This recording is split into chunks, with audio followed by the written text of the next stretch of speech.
Hello everyone. তো all ইন্ডিয়ার কাট আপের রেজাল্ট দিয়েছে এবং রাউন্ড অনের যে কাট আপ 2024-এর জন্য সেটা হালকা শকিংও হতে পারে তোমাদের জন্য, কারণ জেনারেলে দেখতে গেলে 660 গিয়েছে এবং অল ইন্ডিয়া র্যাঙ্ক হচ্ছে 19,603। এবার আছে ওবিসির জন্য গিয়েছে 658 এবং অল ইন্ডিয়া র্যাঙ্ক হচ্ছে 20,281।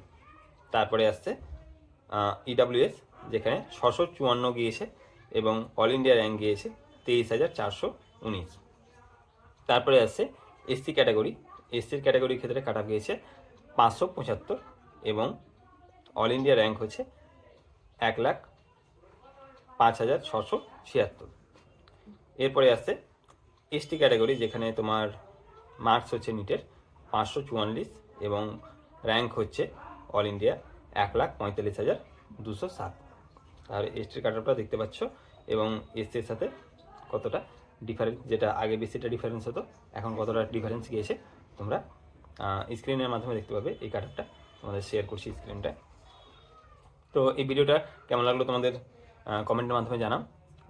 কাট আপটা কেমন রেঞ্জে যাচ্ছে এবং ওয়েস্ট বেঙ্গলে কেমন কাট আপ যাবে, এই ভিডিওর পরে আমি একটা ভিডিও তোমাদের দিয়ে দিচ্ছি। ওয়েস্ট বেঙ্গলে এক্সপেক্টেড কেমন প্রত্যেকটা ক্যাটাগরি ওয়াইজ কাট আপ যেতে পারে এবং 2023-এ কেমন কাট আপ ছিল সেটা তোমাদের দেখানো হবে সেই ভিডিওতে। তো ভিডিওটিতে লাইক করে দিও, শেয়ার করে দিও।